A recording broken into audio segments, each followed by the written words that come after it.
আসসালামু আলাইকুম। রাতে যদি কখনো আপনার ঘুম ভেঙে যায় তাহলে ভুলেও এই আমলটি হাতছাড়া করবেন না। কেননা আমলে কোরআনী সহ সহিহ আল বুখারী সহ বিশুদ্ধ হাদিসের কিতাবগুলোর মধ্যে এই আমলটির কথা বর্ণিত আছে। যে কোনো ব্যক্তির যদি রাতে বেলা যদি হঠাৎ ঘুম ভেঙে যায়, আসলে আমাদের কম বেশি অনেকেরই ঘুম ভাঙে। এরকম হয় যে রাত্রিবেলা আমরা ঘুমিয়েছি, রাত্রে ১:৩০ ২টা বেজে যায়, ৩টা বেজে যায়, হঠাৎ করে রাত্রিবেলা আমাদের ঘুম ভেঙে যায়। যদি এই ধরনের পরিস্থিতি আসলে আমাদের কম বেশি সকলের সাথেই হয়ে যায়, যদি ওই পরিস্থিতির মধ্যে আপনি পড়েন তাহলে ওই সময় কারোর সাথে কথা না বলে, ঘুম ভেঙে গেছে, ঘুম ভাঙার সাথে সাথে আপনি কারোর সাথে কথা বলবেন না, অন্য কোনো দিকে মনোযোগী হবেন না, শান্তশিষ্টভাবে কিছুক্ষণ সময় বসে থেকে আপনি সাথে সাথে এই দোয়াটা পাঠ করবেন। একটা পবিত্র কিছু কালিমা আছে, এইগুলো পাঠ করবেন। পাঠ করে আপনি আল্লাহ তাআলার কাছে যা দোয়া করবেন, আল্লাহ তাআলা সাথে সাথে আপনার এই দোয়াটা কবুল করে নেবেন। আল্লাহ তাআলার কাছে যা চাইবেন আল্লাহ তাআলা সেটাই আপনাকে দিবেন। আপনি আল্লাহ তাআলার কাছে যেই জিনিসটারই প্রার্থনা করবেন আল্লাহ তাআলা আপনাকে সেটাই দিবেন। এমনকি আপনি যদি সেই সময় অজু করে ২ রাকাত নামাজ পড়েন, আল্লাহ তাআলা আপনার সেই নামাজটাও কবুল করে নেবেন। এইটা সহিহ আল বুখারীর হাদিস।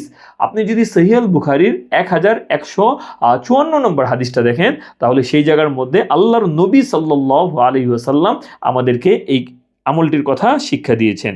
তো হযরত ওবাদা ইবনু সামিত থেকে বর্ণিত, তিনি বলেন যে নবীজি সাল্লাল্লাহু আলাইহি ওয়াসাল্লাম বলেছেন, যে ব্যক্তি রাতে জেগে ওঠার পরই অর্থাৎ ঘুম ভেঙে যায়, ঘুম ভেঙে যায়, রাতে জেগে উঠার মাত্রই সে যেন বলে, লা ইলাহা ইল্লাল্লাহু ওয়াহদাহু লা শারীকা লাহ, লাহুল মুলকু ওয়া লাহুল হামদ ওয়া হুয়া আলা কুল্লি শাইইন কদির, আলহামদুলিল্লাহ ওয়া সুবহানাল্লাহ ওয়া লা ইলাহা ইল্লাল্লাহু আল্লাহু আকবার ওয়ালা হাওলা ওয়ালা কুওয়াতা ইল্লা বিল্লাহ।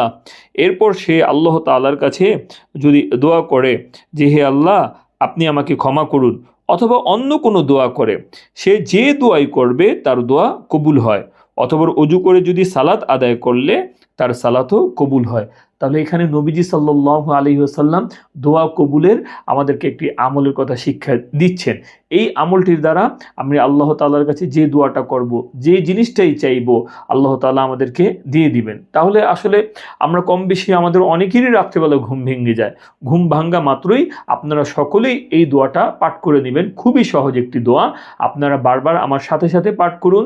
আমি এটা ডিসক্রিপশন বক্সেও দিয়ে দিব এবং এখানেও আমি দিয়ে দিচ্ছি, এবং আপনারা কমেন্ট বক্সের মধ্যে এই দোয়াটা বাংলা উচ্চারণ সহ পেয়ে যাবেন। আপনারা সকলেই আমার সাথে সাথে পড়ুন, লা ইলাহা ইল্লাল্লাহু ওয়াহদাহু লা শারীকা লাহ, লাহুল মুলকু ওয়া লাহুল হামদ ওয়া হুয়া আলা কুল্লি শাইইন কদির, আলহামদুলিল্লাহ ওয়া সুবহানাল্লাহ ওয়া লা ইলাহা ইল্লাল্লাহু আল্লাহু আকবার ওয়ালা হাওলা ওয়ালা কুওয়াতা ইল্লা বিল্লাহ, লা ইলাহা ইল্লাল্লাহু ওয়াহদাহু লা শারীকা লাহ, লাহুল মুলকু ওয়া লাহুল হামদ ওয়া হুয়া আলা কুল্লি শাইইন কদির, আলহামদুলিল্লাহ ওয়া সুবহানাল্লাহ ওয়া লা ইলাহা ইল্লাল্লাহু আল্লাহু আকবার ওয়ালা হাওলা ওয়ালা কুওয়াতা ইল্লা বিল্লাহ। শুধু তাই না, তাফসিরের কিতাবগুলোর মধ্যেও এই আমলটির প্রতি অনেক উৎসাহিত করা হয়েছে। বলা হয়েছে যে আমরা অনেকেই হতাশ হয়ে যাই যে আমার দোয়া কবুল হচ্ছে না, কিংবা আমার অনেক জিনিসের প্রয়োজন, অনেক জরুরত, আমার বিভিন্ন সমস্যার মধ্যে আমি আটকা পড়ে গেছি, অর্থাৎ আমার খুবই একটা সমস্যার মধ্যে জর্জরিত হয়ে গেছি।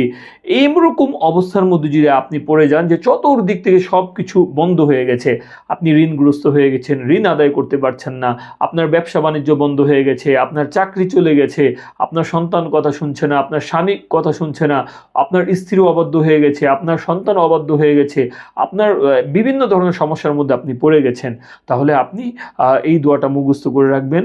যে কোনো দিন আপনি রাত্রিবেলা ঘুমাবেন, হঠাৎ করে যদি আপনার ঘুমটা ভেঙে যায়, ঘুমটা ভাঙ্গা মাত্রই আপনি কারোর সাথে কথা না বলে আপনি এই দোয়াটা পাঠ করে আল্লাহ তাআলার কাছে বলবেন যে আল্লাহ আমি এই সমস্যার মধ্যে আছি, আপনি আমার এই সমস্যাটা দূর করে দেন।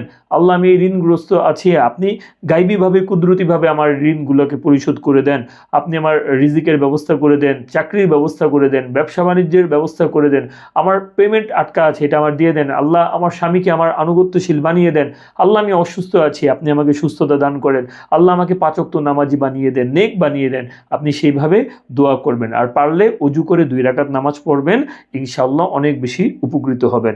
আমি ইনশাআল্লাহ আলহামদুলিল্লাহ এই আমলটা যখনই আমার মনে থাকে আমি সাথে সাথে এই আমলটা করার চেষ্টা করি। তো এটা হয় কি অনেক সময় আমরা ভুলে যাই, তো এটার জন্য অনেক চেষ্টা করতে হয় এবং এবং বারবার এটাকে মনে করতে হয় যে যখনই আমার ঘুম ভাঙবে আমি এই আমলটি করব। যখন আপনি এটা মনে মনে ভাববেন এবং এই দৃঢ় বিশ্বাস রাখবেন, তখনই আপনি এই আমলটি করতে পারবেন। এই আমলটি অত্যন্ত ফলপ্রসূ, আশা করি আমলটি করলে অনেক বেশি উপকৃত হবেন। তো আশা করি ভিডিওটি আপনাদের কাছে ভালো লেগেছে। যদি ভালো লেগে থাকে তাহলে অবশ্যই আপনারা লাইক করবেন এবং আপনাদের কোনো মন্তব্য যদি থাকে তাহলে অবশ্যই জানাবেন। আর ইনশাল্লাহ আমিও দোয়া করব, আপনারা সকলে আমার জন্য দোয়া করবেন। ইসলামের প্রচার ও প্রসারে সকলের কাছে অনুরোধ রইল ভিডিওটি শেয়ার করুন। আসসালামু আলাইকুম ওয়া রাহমাতুল্লাহ।